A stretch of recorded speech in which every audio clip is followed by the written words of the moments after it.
نحمده ونصلي على رسوله الكريم اما بعد فاعوذ بالله من الشیطان الرجیم بسم اللہ الرحمن الرحیم۔ وضو پاکی اور طہارت ہے۔ حضرت ابو ہریرہ رضی اللہ تعالی عنہ سے روایت ہے کہ رسول اللہ صلی اللہ علیہ وآلہ وسلم نے فرمایا، مشکوٰۃ شریف کی حدیث ہے کہ جب تم میں سے کوئی ایک شخص نیند سے جاگے پھر وہ وضو کرنے کا ارادہ کرے تو پہلے ناک جھاڑے، ٹھیک ہے، کیونکہ تمہاری ناک کی ہڈی پر شیطان رات گزارتا ہے۔ تو بات یہ ہے کہ سونے والے شخص کی ناک کی ہڈی پر شیطان کی رات گزارنے کی اصلیت اور حقیقت اللہ ہی بہتر جانتی ہے۔ ہمارا فرض ایمان لانا ہے کہ واقعی شیطان رات گزارتا ہے۔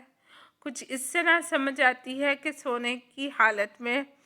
فضلات، بخارات اور غبار اور اور کئی قسم کی چیزیں ناک کے قریب جمع ہوتی ہیں، جن سے حواس میں کمی آتی ہے اور پھر ہر طرح کی عبادت میں سستی اور کاہلی آ جاتی ہے۔ اس سے شیطان خوش ہوتا ہے، گویا رات پھر وہاں رہتا ہے۔ اس لیے فرمایا گیا ما ینطق عن الہویٰ، نیند سے بیدار ہو کر جب وضو کرنے لگو تو ناک میں پانی کھینچ کر خوب جھاڑو اور 3 بار ایسا کرو تاکہ شیطان کا عمل دخت دور ہو جائے اور اگلی رات اور سارا دن کے سونے کے وقت تک عبادت اور دنیا کے کاموں میں تمہاری ہمت بندی رہے، چستی کے ساتھ سب کام ہو جائے۔ تو دوسری چیز یہ ہے کہ حضرت ابو ہریرہ رضی اللہ تعالیٰ عنہ سے ہی روایت ہے کہ رسول اللہ صلی اللہ علیہ وآلہ وسلم نے فرمایا، جب تمہیں سے کوئی بھی شخص نیند سے جاگے تو وہ پانی والے برتن میں اپنا ہاتھ نہ ڈبوئے، یعنی کہ ہاتھ دھوئے بغیر کسی بھی برتن میں جو پانی کا بھرا ہوا ہے یا کھانے پینے کی چیز ہے اس میں بھی اپنا ہاتھ نہ ڈالا جائے۔ مشکوٰۃ شریف کی حدیث ہے۔ اس کا مطلب یہ ہے کہ نبی پاک صلی اللہ علیہ وسلم کی جو حدیث کے الفاظ ہیں وہ یہ ہے کہ جب بھی تم میں سے کوئی شخص نیند سے جاگے تو وہ اپنا ہاتھ پانی کے برتن میں نہ ڈبوئے، یہاں تک کہ اسے پہلے 3 بار دھو نہ لے، کیونکہ وہ نہیں جانتا کہ اس کے ہاتھ نے رات کہاں گزاری۔ مطلب یہ ہے کہ نیند سے جاگ کر پہلے ہاتھ کو کلائیوں تک 3 بار دھو کر پھر انہیں پانی کے برتن میں ڈالنا چاہیے۔ ہو سکتا ہے کہ رات کو ہاتھ بدن کے کسی حصے کو لگ کر پلید ہو گیا ہو، یعنی کہ شرمگاہ وغیرہ کو، ٹھیک، اس کی وجہ سے ہاتھ ناپاک ہے۔